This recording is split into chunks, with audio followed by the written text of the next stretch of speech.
welcome to the COXO 70th free webinar. My name is Spring from COXO Company.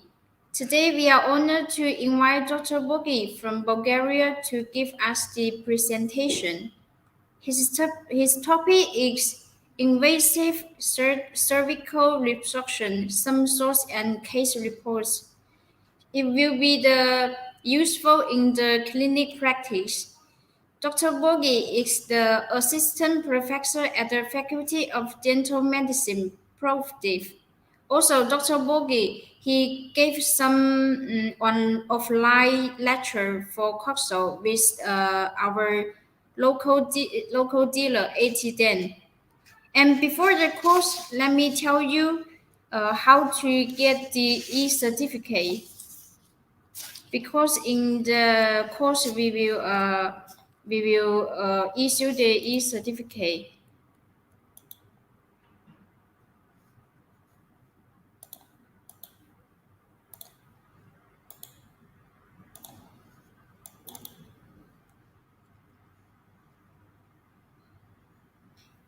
When you want to get the e-certificate, the first step you have to follow and like the COXO page in the Facebook. You just here has the follow, add to follow and like our page.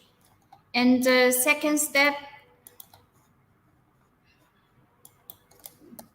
and the second step, seems that is something wrong. And the second step is to leave your, it's stopped. The second step is to leave your comment or questions below the live video here in this part. And at the end of the live, we will share the form link to the comment below the live video. So please open the link and fill in the form and submit to apply this certificate. Above three steps all done in 5 days, you will receive PDF format certificate in your email. But please note that the form application can be filled only one time and will be available for only 5 hours after the lecture. 5 hours later, the application channel will be closed. After that time, we will not accept any application. So please fill in the form as soon as possible after the webinar. And the second point, the form cannot be modified, so please make sure the information you left are correct. Here the sample, the e-certificate will be by the Dr. Bogi today, the speaker. We will cite the name. So this is how to get the e-certificate. And during the course, you can leave your comment, not only get the certificate, also we have the lucky gift. When you leave your comment or question under the webinar, with Dr. Bogi, after the presentation, Dr. Bogi will give you the answer. And also we will pick the lucky person to win the Endophile, our SC Pro. The SC Pro is flexible, durable, and also super cutting force. We get very good feedback from all over the world. So if you want to get our lucky gift, you want to be the lucky person, please leave your comment or the question. And now let's invite our dealer, ATDen, Toto. Hi, Toto. Good morning, Spring. Yeah. How are you? Can you hear me? Can you hear me good?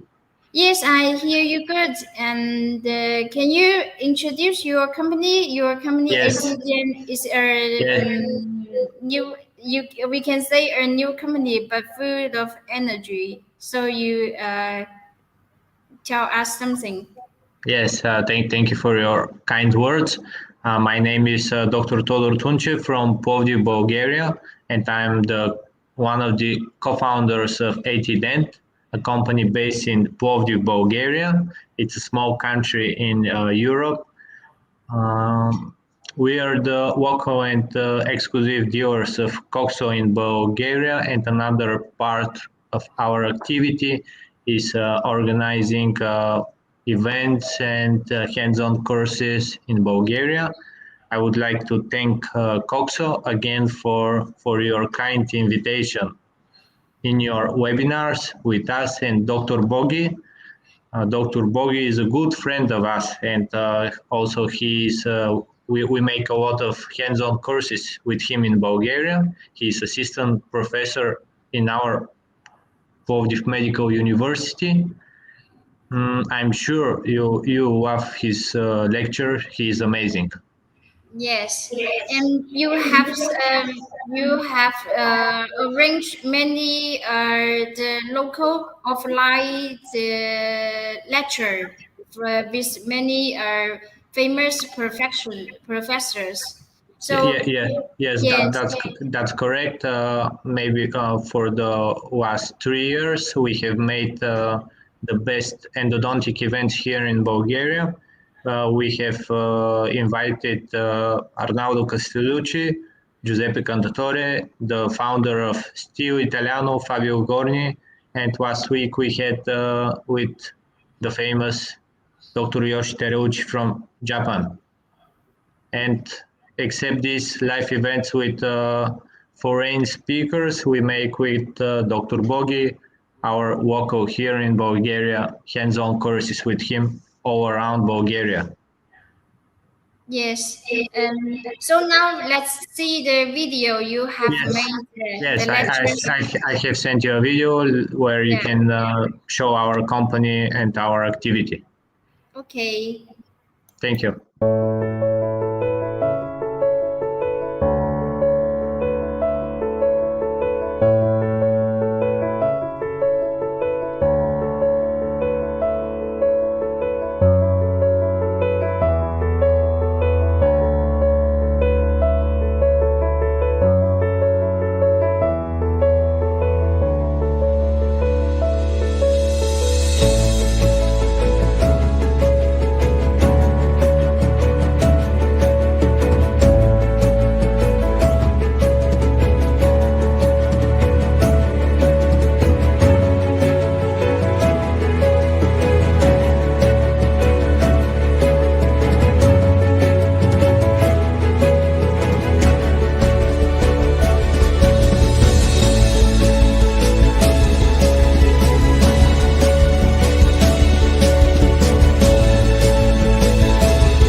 very impressive and wonderful video.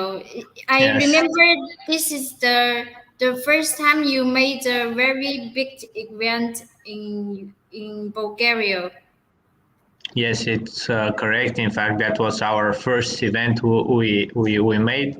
It was amazing, and now while I'm watching the video, such a great memories with Yes, all of the colleagues, and with Ronaldo, he is amazing, like one of a kind. yeah. In the future, you will make more big events like this. Okay, now, Definitely, it's pretty hard in COVID situation right now, but yeah, we, yeah. we, we're trying our best. Yes. Okay. Now let's welcome Dr. Bogi. Dr. Yes. Bogi to Hello, yeah. Hello, Hello, Dr. hello, nice to Bogi. meet you. Can you hello, Boy. introduce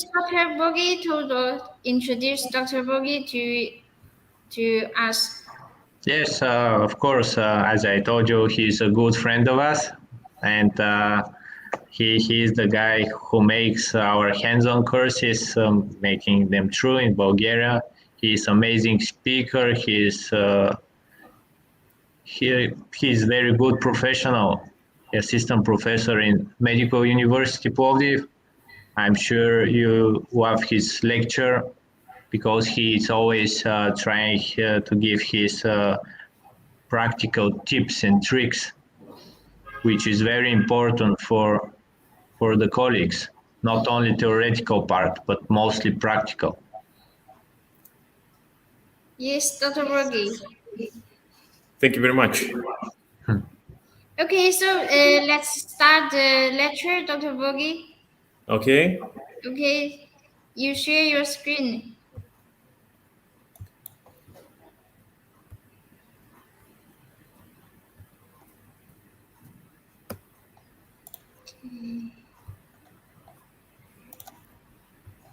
Okay, you can see it. Okay, it's your time now. Okay. thank you very much. So, good morning. It's 9 o'clock here, a.m. I don't know where you're positioned at this very moment, so maybe it's good to say good afternoon or good evening. So, my name is Dr. Bogi Andonov, and first of all, I would like to extend my sincere gratitude to COXO and ATDEN for the kind invitation. Um, I'm an endodontist. I work in my dental practice, mainly focused on endodontics, and since 2008, I'm a assistant professor in Medical University Plovdiv, Faculty of Dental Medicine, Department of Operative Dentistry and Endodontics. So greetings from Plovdiv, one of the best cities in the world.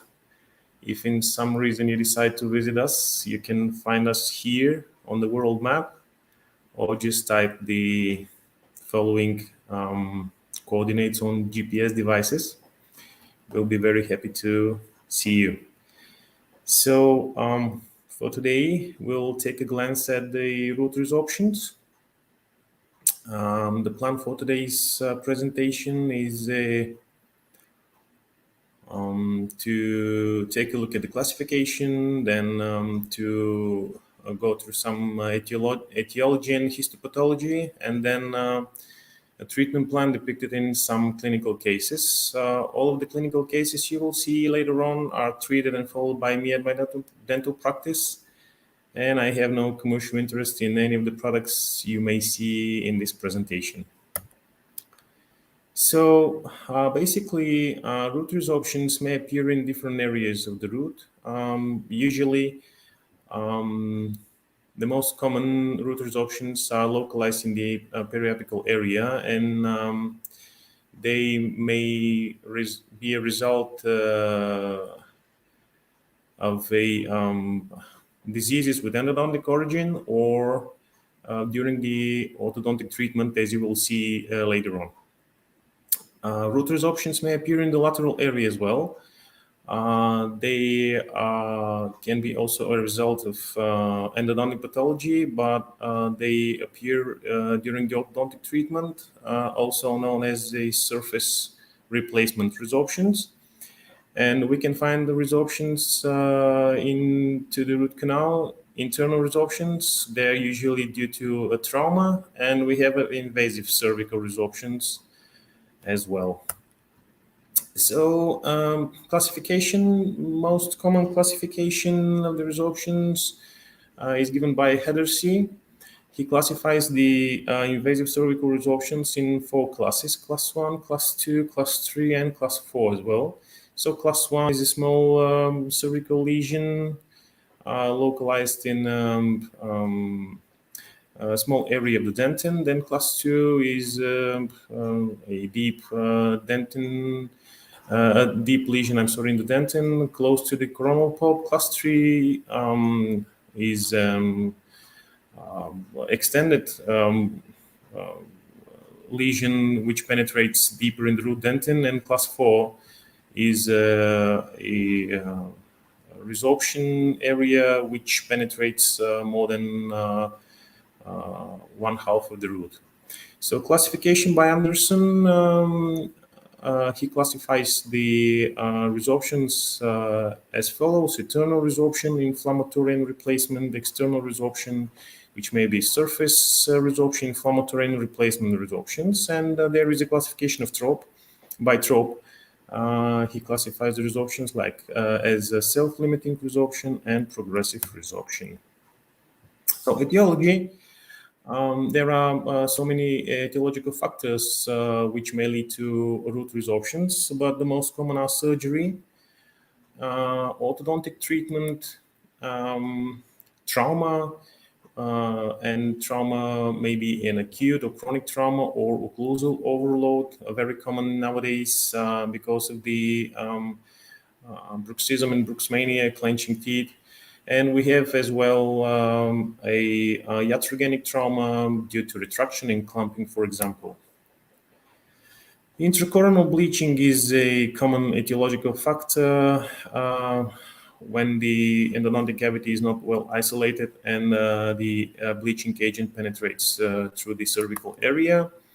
We have a periodontal therapy as an etiological factor as well, and systematic diseases which are influencing the microcirculation in the blood vessels in this area. So we have unknown etiology, and an interesting article and case report. Here you can see is a case report for multiple resorption in a patient with cats. So histopathology, basically the cervical root resorptions goes through this main steps like damage of the protective cement layer and inflammation, and then infection from the sulcus.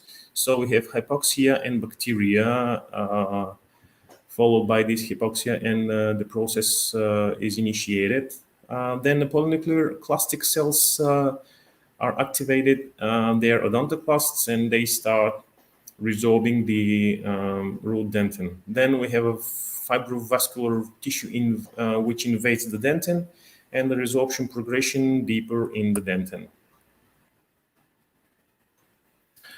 So the histopathology, on this slide you can see these polynuclear clastic cells in contact with the dentin, which are resorbing, and they're resorbing the dentin, and you see the fibrovascular tissue here and here, as well as the polynuclear clastic cells. So in some cases, we can find a reparative zone with bone-like tissue, which appears to be in cases of self-limiting resorption. Now, on this slide, you can see the ingress of the resorptive tissue in the dentin. These are the portals of entrance of the fibrovascular tissue, and the resorptive defects inside the dentin. That's the gingival connective tissue ingress in the resorptive defect in the advanced resorptive cases. So characteristics of invasive cervical resorptions. Invasive cervical resorption can be described as a process of hard dental tissue loss as a result of clastic cells activity. Initiation of this resorption is related to dentin exposure to the gingival connective tissue at the area of the cemento-enamel junction. Surface layer of deposit pre-cement blocks the adherence of the clastic cells and usually is a barrier for this clastic function. But when it's damaged, this surface layer, then a clastic activity is initiated. In most of the cases, main etiological factors which lead to ICR are trauma, and then an inflammation appears at the cervical area. So the hypoxia plays a key role. The clastic cells are odontoclasts, and they resorb dentin. And predentin and odontoblast layer are a barrier for resorption to progress towards the pulp. There are, of course, some cases where the resorptive defects are penetrating the root canal, but it's due to secondary inflammation of the area. So hard dental tissues are invaded by fibrovascular tissue, which contains odontoblast cells. This disease is usually asymptomatic, and usually our patients are looking for dental help in cases of unaltered aesthetics and inflammation of the gingiva. Incidence of reactivation after treatment due to the invasive nature of the process is very common. So the treatment of this disease is very, very difficult, and the follow-up is very important. So treatment plan, what we can do in cases of invasive cervical resorptions depends on the spread of the process, the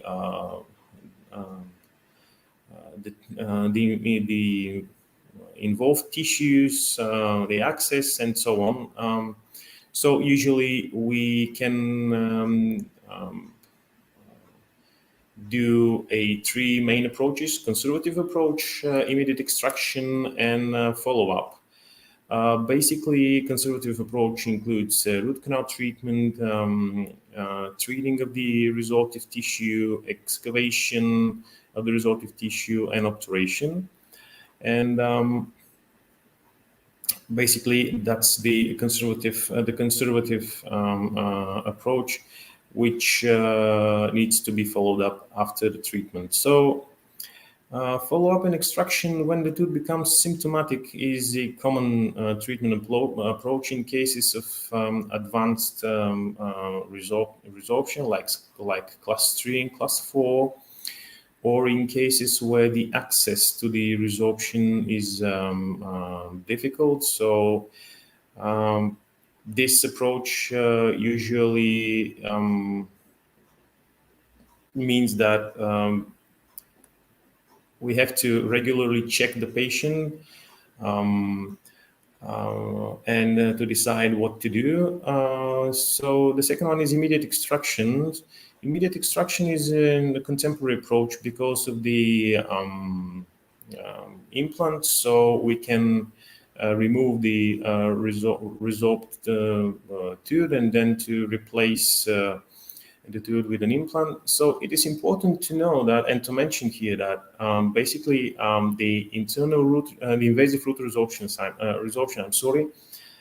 do not engage the bone, so it only resorbs the dentin, and there are no bone defects. So the follow-up is a preferable treatment plan rather than immediate extraction, but it depends on the particular case. So immediate extraction is a clinical approach in cases where the aesthetics is altered, usually in the frontal area. And class 3 and class 4 invasive cervical resorptions are also a reason for immediate extraction.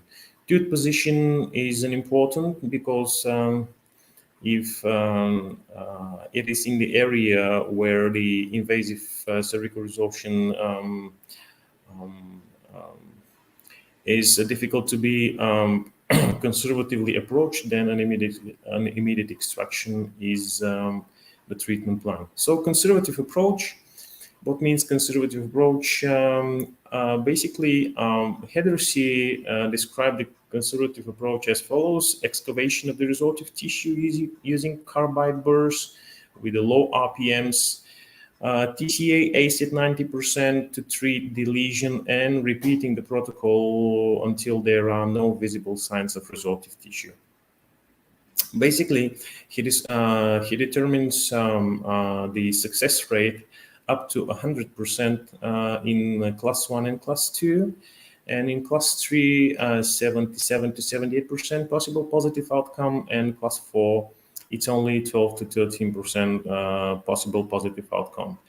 What can influence the conservative approach in treating the invasive cervical resorptions is that if possible, we have to, it is advisable to do this conservative approach after the completion of the orthodontic treatment, which means that the etiological factor is not present anymore. And of course, the volume and location of the lesion is important because we have to access this in this the area of the resorption, even if it's with an internal or external access or both, or we have to raise the flap.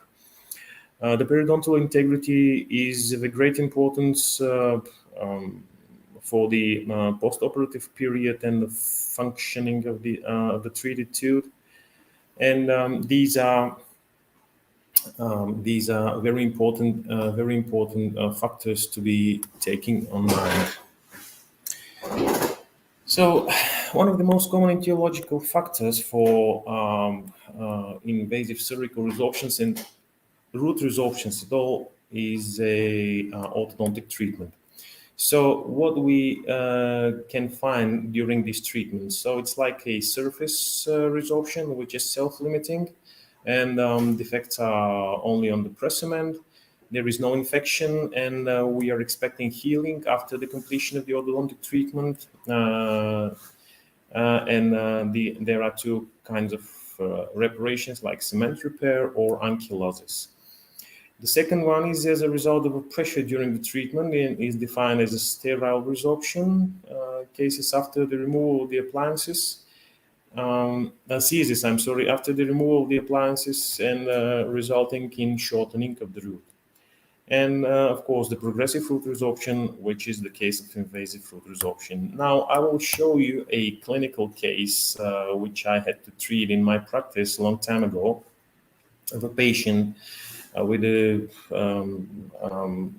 orthodontic treatment. We found here almost all of the resorptions mentioned above. So you can see that there is an apical resorption, an internal resorption in this case, and it engages all of the frontal upper teeth.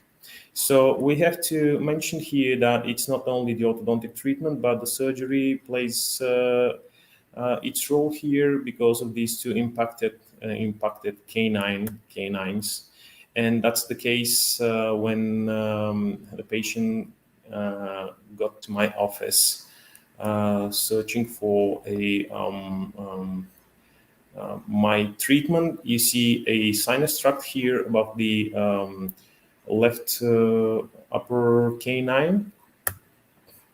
So we decided this resorption as a sterile resorption due to the pressure and the orthodontic and surgery, and we decided to treat this patient. So that's the clinical approach. We did a root canal treatment. We obturated the root canals, and we did the follow-up. And During the follow-up, the patient had no clinical symptoms. The problem was that the orthodontic treatment continued after our treatment, and that was a problem for the post-operative period and the healing of the periapical area. But what we found out is that after 2 years,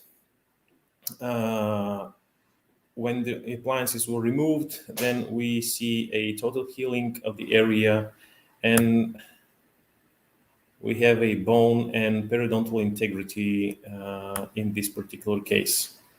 So a case report of another invasive cervical resorption is here. So patient is 39 years old, ASA1, tooth number 47, vital asymptomatic, percussion appears to be with different sensitivity, and probing 2-3 millimeters here in the gingival area, and the appliance is removed 2 years ago. So this patient is referred to us for treatment of a possible invasive cervical resorption. So we diagnose a class 2. You see a resorptive area defect in the area of defecation, penetrating in the cervical area. So the problem here is that we decided to do a conservative approach, even if on this X-ray you can clearly see that the defecation area is engaged. So at the first glance, we decide to do an immediate extraction or a follow-up, but then we decide to do a conservative approach due to the examination we applied here. So during these years, CBCT was not common here around, and it was difficult to perform this kind of paraclinical examination. But we based our decision on the literature, and as you see here, it's always better to have CBCT by your side.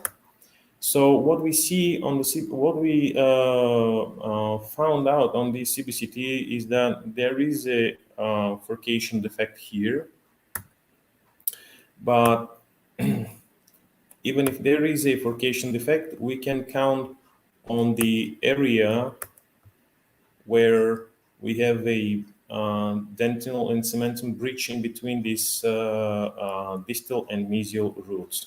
So we decided to do a conservative approach, and you can see here the steps. So we did a root canal treatment first, and then we placed a calcium hydroxide on top of the defect, and then we covered the area with MTA because there was no contact with the oral environment. So the problems we faced here was with the root canal treatment and the irrigation protocol, but that's the final result of our treatment. So it's a 5 years recall. I'm sorry that I cannot show you an X-ray after 5 years, but the patient is, how can I say, deeply unsupportive, but she's still using this tooth, and we are very happy about that. So another case report. It was the first case in my practice with invasive cervical resorptions. Indeed, back in 2012, if I remember right. So it's a patient, 33 years old, of course, again, ASA1, tooth number 22, vital, asymptomatic, percussion non-sensitive, and probing 2-3 millimeters, appliances since 3 years. So we decided a conservative approach, even if we diagnosed the class 3, maybe invasive cervical resorptions. So the conservative approach includes root canal treatment, internal and external, excavation of the process of the resorptive tissue, calcium hydroxide, GIC, and like a composite follow-up. So that's the root canal treatment. So I would like to point your attention on the apical area. So indeed, because of the appliances, this area is a fracture apical segment of the tooth. So we were able to clean in shape and to obturate, but this extrusion here is due to the fracture line. So we did a root canal treatment. We excavate the resorptive tissue, and that's a 6 month recall. The tooth was asymptomatic, and we were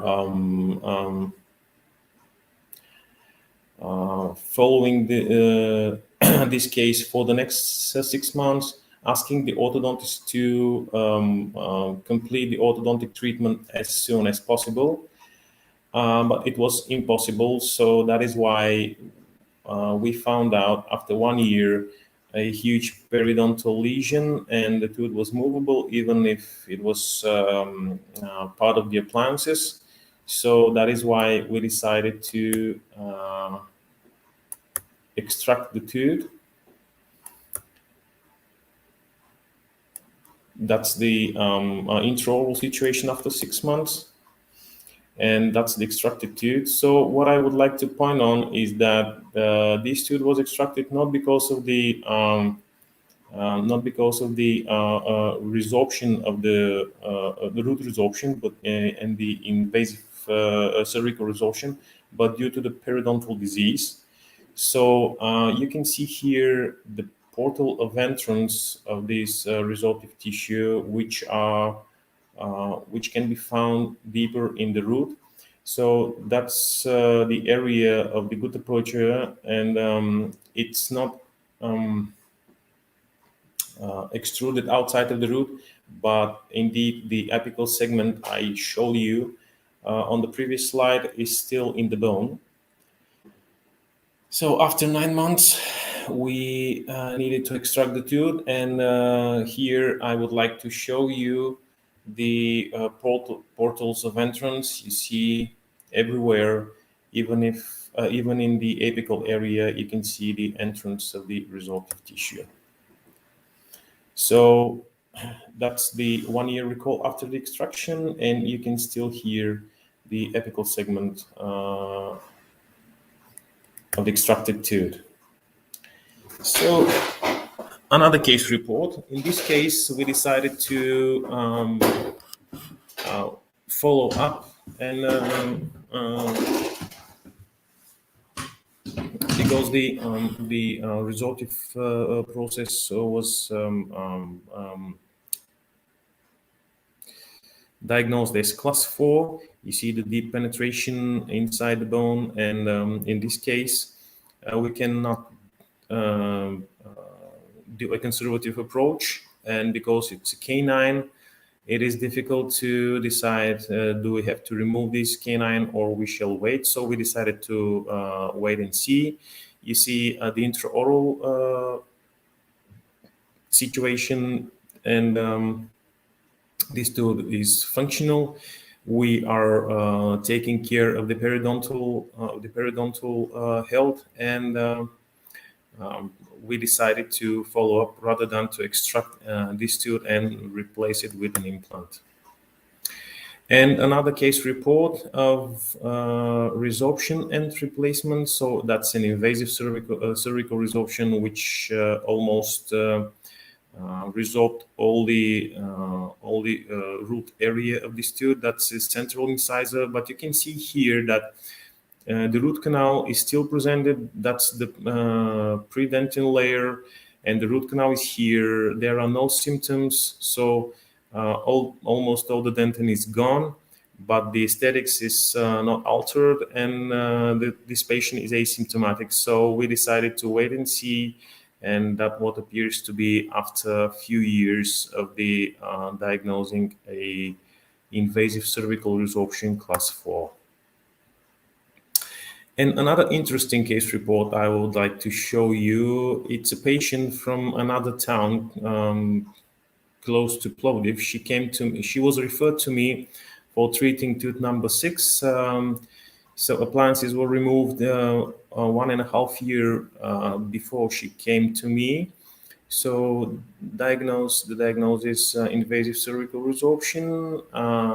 We diagnosed class 2 or class 3, and we decided to do a conservative approach, like doing a root canal treatment of the mesial root, and to save the periodontal support here and to extract the distal because of the deep defect inside the furcation area. You see the furcation area which is engaged of the inflammation. So we cannot expect here a healing of the distal area because of the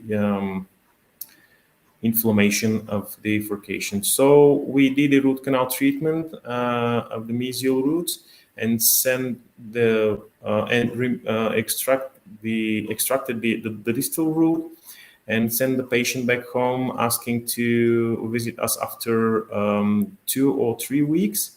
But she appears like this after 1.5 years. So you see a bone healing here after the extraction. You see the quality of the root canal treatment. You see that the restoration of the cavity is gone. And then we decided to do to extract the mesial root because of the continuing resorption. You can see the resorptive tissue. So we remove the distal root with the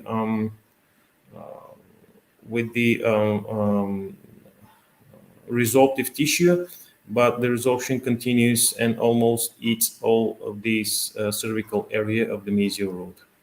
So with this case, I would like to show you that because of the invasive characteristic of this process, the follow-up is very important because it may continue after our treatment. So finally, our conclusion is the etiology of ICR is still difficult to be fully described. Treatment plan as well as the prognosis of the invasive cervical resorption are dependent on the size of the lesion and the location. CBCT is very important. There are 3 different stages of the invasive cervical resorption: initiation, resorption, and replacement in some cases. The possible treatment plan is immediate extraction, follow-up, and excavation and obturation, which means the conservative approach. And prognosis of ICR depends on the amount of the tissue engagement, total removal of the resorptive tissue, and if possible, the etiological factors needs to be removed as well. So thank you for your attention. Again, greetings from Plovdiv, and I hope that you enjoyed my brief presentation concerning the invasive cervical resorptions. Bye bye. Hope to see you somewhere in the world before too long. Thank you. Thank you, Dr. Bobby. Wonderful case and the case reports with some photos and so it's I think it's very useful for the clinic practice. You hear me? Yeah, I can hear you. Yes. Okay. Because I think now it's very early morning, so and maybe after later the will more dentists will watch the video again. Now we will turn to the lucky draw. Let me share my screen. Let me share my screen. We turn to the lucky draw. Who will be the lucky person?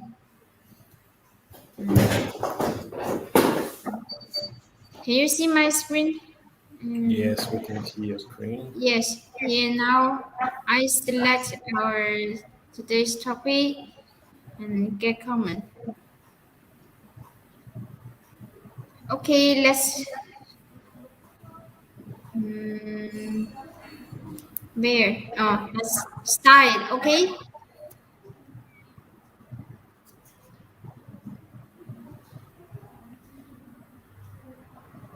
Okay, who will the winner? Toto, can you read it for me? Yes, it's from Bulgaria. Oh, it's from Bulgaria. Yes, her name is Evelina Chousheva. Evelina. Yes, Evelina. Congratulations for Evelina. Yes, she can contact us. Please contact ATDent so we could Yeah. arrange your price. Yeah, the price is the SC Pro Endo file. Yes, Congratulations. Yeah. Congratulations. yes. Okay, seems that I forgot to give the answer under the comment. We have some brief questions. I will show here in the screen. They all said today's topic is very interesting and very nice topic. Let me see. Is it this the question? How do we decide when to intervene in such cases? I maybe she asked the question in one of your case.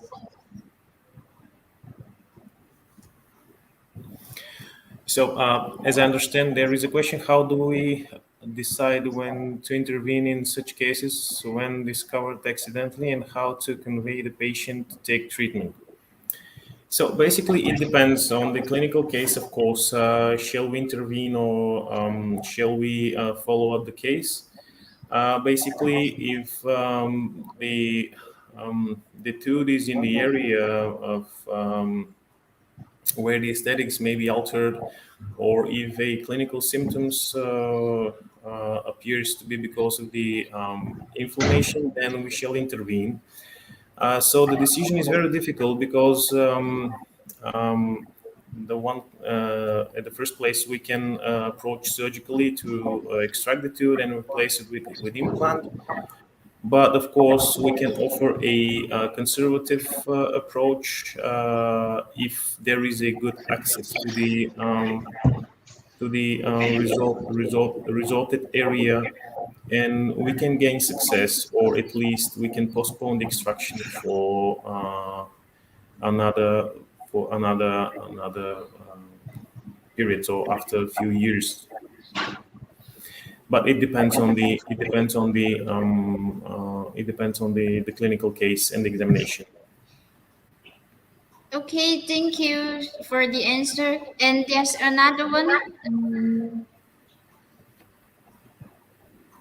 Is it absolutely necessary to take a CT scan before planning the treatment?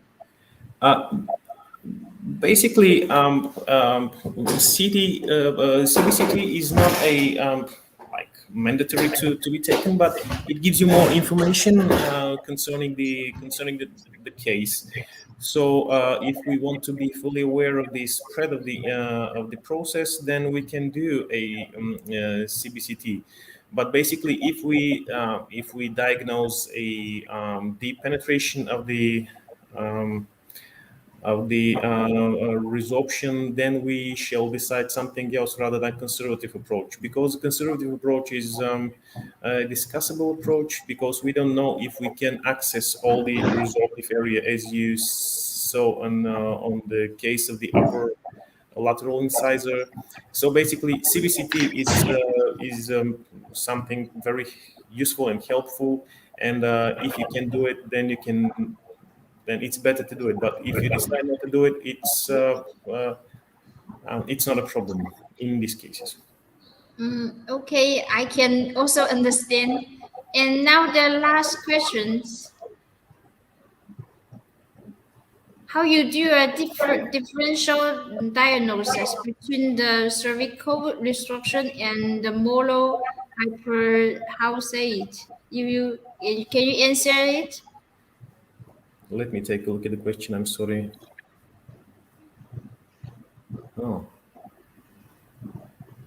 Differential diagnosis between cervical resorption and molar hypomineralization.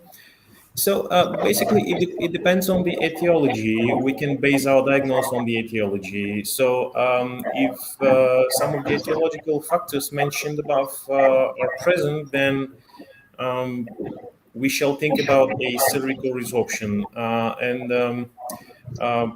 So molar hypomineralization is present during the whole of the life of the tooth. So we can do a detailed anamnesis, and we shall found that these defects are present for very, very long time, but not appeared right after the orthodontic treatment or surgery or periodontal treatment. And that's the way we can differentially diagnose a cervical resorption from molar hypomineralization. Thank you. And Thank you the very much. very last question just now I saw it. It's a very short question. How to decide regarding the prognosis? So I can say that when I clinically approach these cases, in my head is usually a poor prognosis. Um, because we cannot be sure if we remove the whole resorptive tissue, and if in these cases, for example, the orthodontic treatment continues, then the main etiological factor is still present. So even if we are able to access the whole area of the resorption, which is very difficult, then we can expect a reactivation of the process.